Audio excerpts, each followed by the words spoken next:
देखिए, जैसा कि हम आप सब ने सीखा कि अभी तक देखा था, हम आप सभी जब ब्रिटिश हुकूमत के गुलाम थे, अर्थात जब अंग्रेजी सरकार हमारे आप सबके यहाँ स्थायी हो गई थी, तो उसी समय हमारे आप सबके देश में बंगाल में एक बंगाल का गवर्नर बनाया गया, जिस प्रकार से देखा जाता है बंगाल का प्रथम गवर्नर बनाया जाता है लॉर्ड क्लाइव, है ना। ये रॉबर्ट क्लाइव समझ जाते हैं, जिसने जो है देश में द्वैध शासन का जनक कहा जाता है, देश में द्वैध शासन लागू किया। जैसा कि आप जानते हैं द्वैध शासन हमारा आपका जो है 1765 से लेकर के 1772 तक चला, है ना। और द्वैध शासन को हटाया किसने, तो अगला जो है भारत का प्रथम गवर्नर बनता है, भारत का प्रथम बंगाल का प्रथम गवर्नर जनरल बनता है, बंगाल का प्रथम गवर्नर जनरल, उसका नाम है वारेन हेस्टिंग्स। इसने द्वैध शासन को तुरंत हटा दिया, है ना।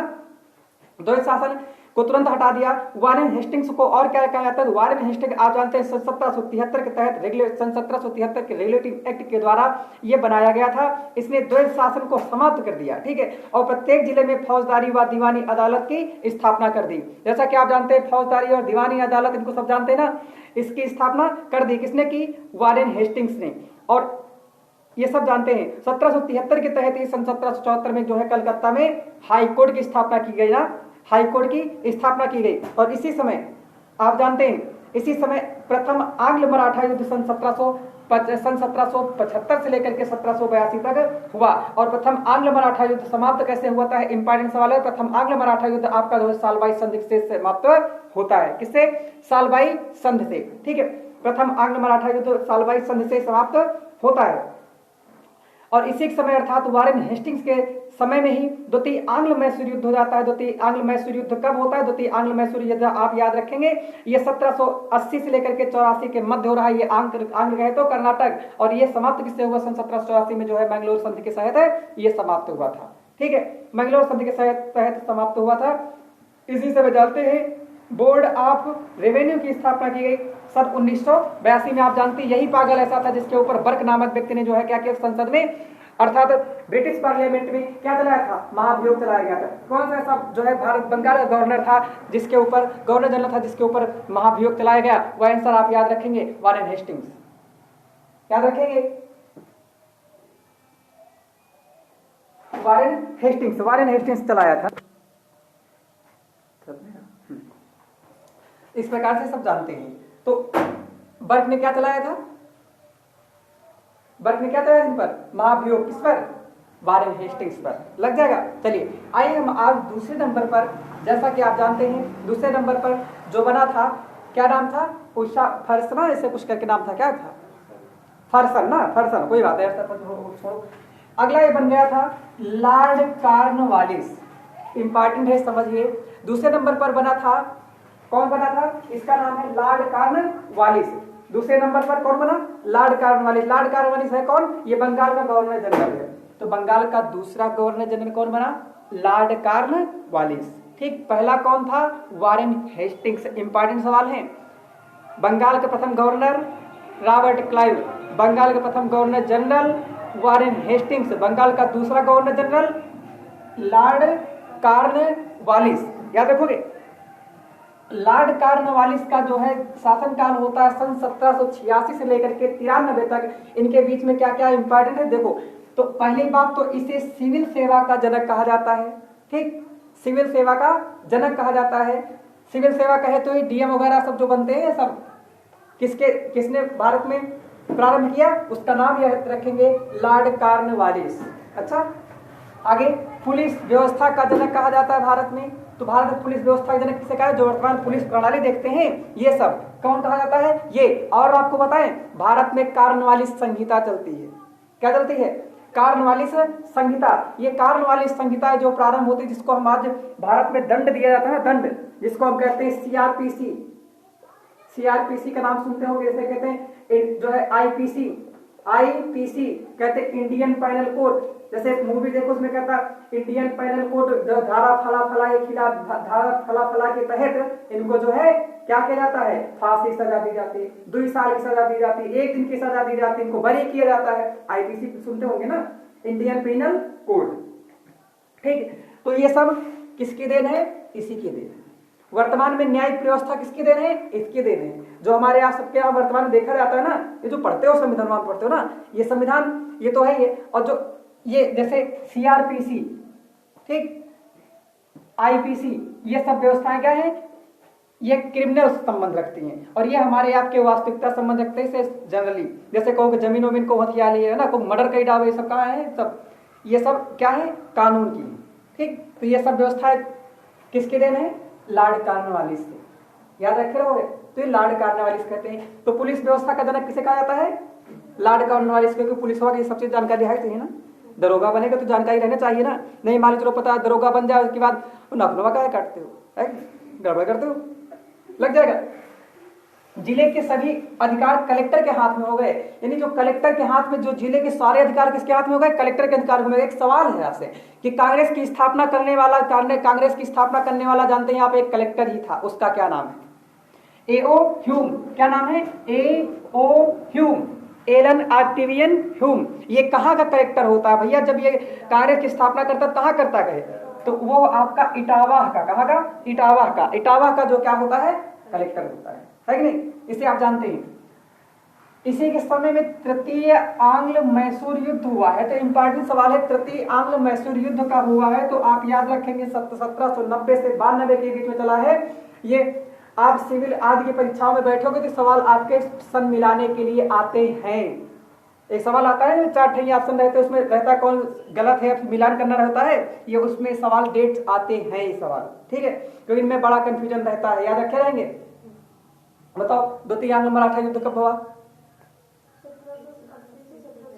हाँ 80 से 84 तक, है ना, इनको आप जानते हैं। हो जाएगा, किस संधि के तहत समाप्त हुआ, हाँ कौन सी, मंगलौर, हो जाएगा। देखो ध्यान से, सन 1793 में स्थायी बंदोबस्त इसने लागू किया, ये क्या है, आइए देखते हैं, जिसे परमानेंट सेटलमेंट कहते हैं। स्थायी बंदोबस्त यह व्यवस्था आपकी भूमि से संबंध रखती है, जो कहां लागू की गई, इंपॉर्टेंट है कि स्थायी बंदोबस्त के तहत कौन सा क्षेत्र शामिल नहीं था, तो आज का बंगाल, बिहार और उड़ीसा। आज का जो बंगाल, बिहार, उड़ीसा है, यह परमानेंट सेटलमेंट के तहत जो है आज जो है लागू, मतलब यहां व्यवस्था लागू थी। अगर उसमें ऑप्शन में रहेगा बंगाल, बिहार, उड़ीसा और अवध, कौन, अवध, तो यह जो है अवध में लागू नहीं था, याद रखे होंगे। वर्तमान के बंगाल, बिहार और उड़ीसा में लागू था, लेकिन जो है ये अवध में लागू नहीं था, याद रखे होगे ना। इसे ये स्थायी बंदोबस्त है क्या, इसे हम जान लेते हैं थोड़ा सा। स्थायी बंदोबस्त के तहत जो है, इस जरा समझो। अच्छा ये बताओ, जैसे कहते हैं हमने अपने, जैसे कोई कहते ना, कहते हैं हमने अब जो है रायबरेली में रहने का बंदोबस्त कर लिया, इसका मतलब क्या होता है, बता सकते हैं, रायबरेली में रहने का बंदोबस्त कर लिया है, इसका मतलब क्या होता है, आप बता सकते हैं। परमानेंट सेटलमेंट ये क्या है, जैसे हम आप कहते हैं कि हम रायबरेली में अपना बंदोबस्त कर ले, बंदोबस्त का मतलब एक स्थायी प्रकार से कानून या नियम के या रेगुलेशन के अनुसार, है ना। जैसे मतलब कि रायबरेली रहना मतलब कि सब कुछ हम ऐप शहर से मतलब, है ना। उसी तरह यहाँ पर स्थायी बंदोबस्त का मतलब जो हमारी आपकी जमीन, जैसा कि हम आप जानते हैं पूरा अंग्रेजी हुकूमत यानी अंग्रेजों के गुलाम भारत हो गया था, है ना, देश हो गया अंग्रेजों गुलाम, तो हमारी आपकी जमीन भी तो अंग्रेजों की हो गई। तो इस ससुरा अंग्रेजों का पगलों ने क्या किया, हमारे यहाँ की, जैसे हमारे यहाँ सबके यहाँ राजा हुआ करते थे, सोचो क्या होते थे राजा, जब राजा होते थे तो ये जो जो राजा होते थे, राजाओं के अधीन, जैसे मान लो ये एक्स नाम कोई राजा है ना, ये एक्स का नाम कोई राजा है ना, इसके जब राजा थे तो इसके अलग अलग होते थे जमींदार, क्या होते थे, बात समझियो, जमींदार। तो ये पूरी तरह से मान लो हमारे आपके, ठीक है, गुंडा सिंह राजा है ना, का नाम, हाँ गुंडा सिंह, स्नेह सिंह, मान लो स्नेह सिंह, भाना सिंह राजा है, ठीक, स्नेह सिंह नाम करके एक राजा है, ठीक। इनके अंदर में अपना पूरा रुस्तमपुर क्षेत्र आता है, रुस्तमपुर क्षेत्र का पूरा राही आता है, बात समझ पा रहे हो, तो राही आता है, तो राही के अंतर्गत देखो जरा, रुस्तमपुर है, नहीं है, रूपामऊ है, अमावा है, उधर टिकारी है, इधर आप आगे बढ़ जाओगे तो आपका कौन सा दे दिया जाए, मान लो राजघाट है, ये सब क्षेत्र के अंडर में, ये किसके अंडर में आते हैं? ये है स्नेल सिंह के राजा के अंडर में आते हैं। राजा प्रमुख कौन है? स्नेल सिंह। ठीक है, तो इनके क्षेत्र के जो इसके क्षेत्र के प्रमुख क्षेत्र ये मुख्य स्थान है। क्या है? मुख्य स्थान। तो यहाँ पर जैसे रुस्तमपुर के अगल बगल गांवों हैं, इन गांवों के टैक्स लेने के लिए ये अपना एक प्रतिनिधि नियुक्त किए थे, उसे हम कहते थे जमींदार। क्या कहते थे उस समय? जमींदार। बात समझ पा रहे हैं?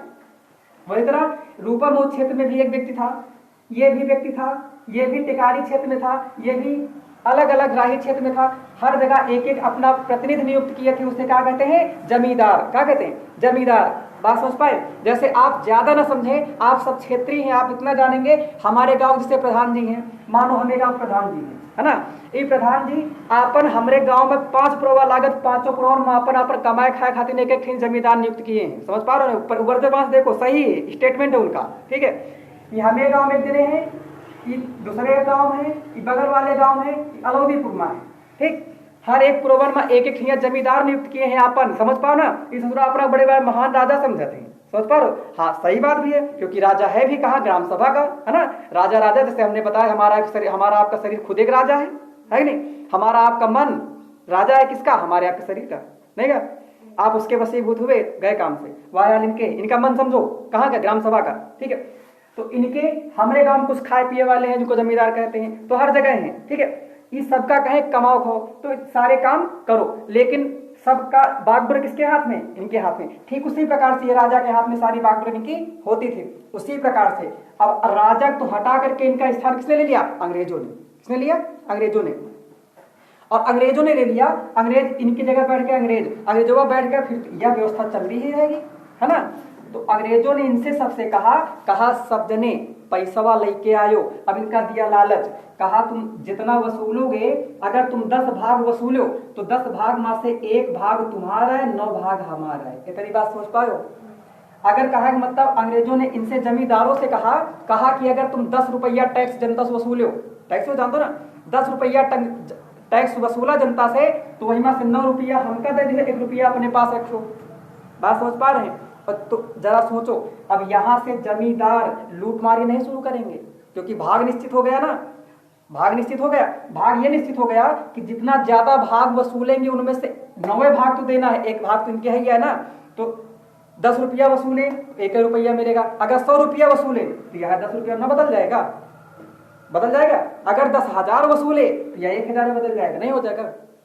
अगर 1 लाख वसूले तो कितने बदल जाएगा? 10,000 में। इतनी बात समझ पा रहे हैं? अर्थात अपने निजी स्वार्थ के लिए जनता का शोषण करना प्रारंभ कर दिया, वो भी भयंकर वाला। अंग्रेज तो यही चाहते थे, अंग्रेज तो यही चाहते थे ना कि शोषण किए, अपने ही लोगों का अपने ही शोषण करेंगे। समझ पा रहे हैं? अंग्रेज यही चाहते थे।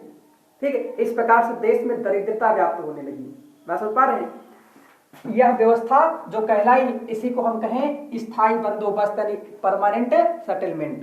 बात समझ पा रहे हैं? तो जितना वसूलेंगे उसमें से अंग्रेजों को कितना देना है? 90%, और बाकी जमींदारों को कितना मिलेगा? 10%। इतनी बात समझ पा रहे हैं? यह है परमानेंट सेटलमेंट एक्ट। ठीक है, स्थायी बंदोबस्त का जनक किसे? यह व्यवस्था किसने लागू की? याद रखेंगे, कॉर्नवालिस से। इंपॉर्टेंट सवाल है कि स्थायी बंदोबस्त भारत में किसने लागू किया? आंसर आपको होगा लॉर्ड कॉर्नवालिस ने। बताइए, कोई समस्या है इसमें? तो लॉर्ड कॉर्नवालिस को क्या कहा जाता है? स्थायी बंदोबस्त का जनक। अभी आपको बताएंगे महलवाड़ी प्रथा, बताएंगे बाद में। ठीक है, महलवाड़ी प्रथा भी, वहां भी एक अलग विचारधारा, तो आपको बताएंगे। इन 3 ठैया है, गड़बड़ नहीं करेंगे। तो परमानेंट सेटलमेंट एक्ट या स्थायी बंदोबस्त का जनक किसे कहा जाता है? लॉर्ड कॉर्नवालिस को। लग जाएगा। इसमें पेपर में आता है जमींदार और अंग्रेजों का रेशियो कितना निर्धारित किया गया, तो याद रखेंगे, अगर जमींदार अंग्रेज पूछा जाए, जमींदार कितना? 10:90। काट दोगे तो कितना होगा? 1:9। नहीं आएगा। और अगर अंग्रेज और जमींदार कहा जाए तो बदल लेना, 9:1। याद रखे रहोगे, इसी परसेंटेज में कहा गया। कोई समस्या? ये है परमानेंट सेटलमेंट। बताइए, कोई समस्या? परमानेंट सेटलमेंट कहां कहां प्रारंभ था? तो आप जानते हैं, बंगाल, बिहार, उड़ीसा, अवध में लागू नहीं था। ठीक, अवध में क्या लागू था उसकी बात बाद में करें, क्योंकि हम आप पढ़ रहे हैं भारत बंगाल के गवर्नर जनरल। ठीक, और कुछ नहीं। आगे, जिले में पुलिस थाना खोल करके दरोगा को थाने का इंचार्ज बना दिया गया। बात समझ पा रहे हैं? जो आज होता है, हर के दरोगा होते हैं ना, इन दरोगों को इंचार्ज बनाया गया। कब?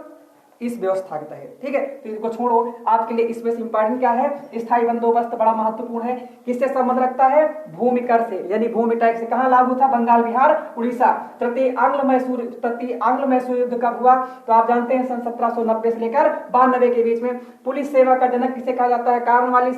सिविल सेवा का जनक किसे कहा जाता है, लॉर्ड कॉर्नवालिस को। बताइए कोई समस्या, इनको सबको आपको याद रखना होगा। अच्छा,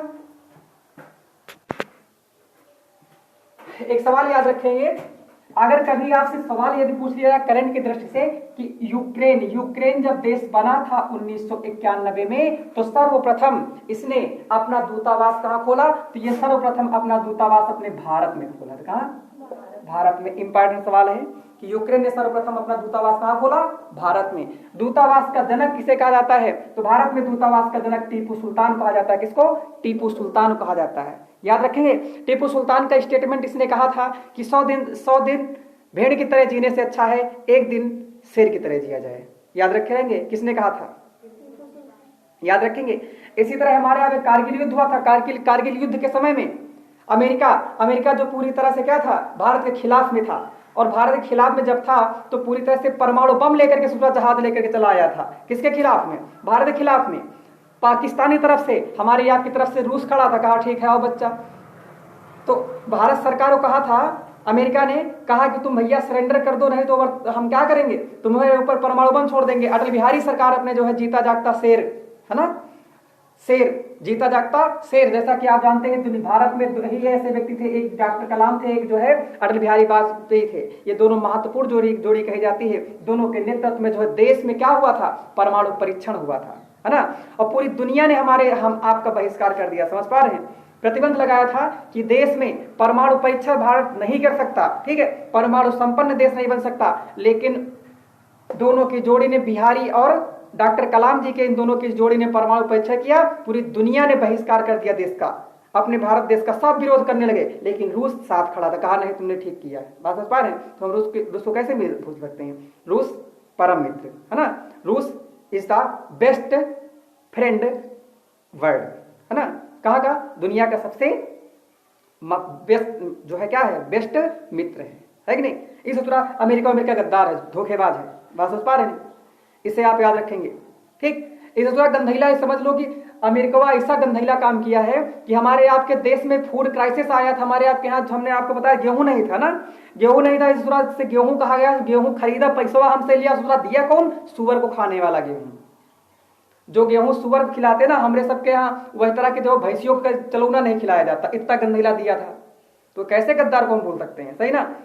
रूस का हम सहयोग भी करेंगे, सब कुछ करेंगे, समझाएंगे भी, है ना, क्योंकि मानवता के खिलाफ है कि नहीं। ऐसा व्यक्ति गंधैला है।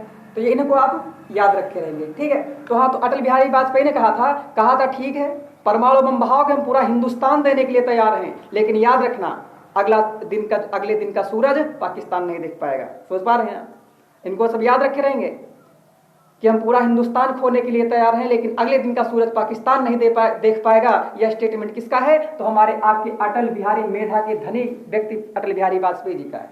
समझ पा रहे हैं ना, इनको आप याद रखे रहेंगे।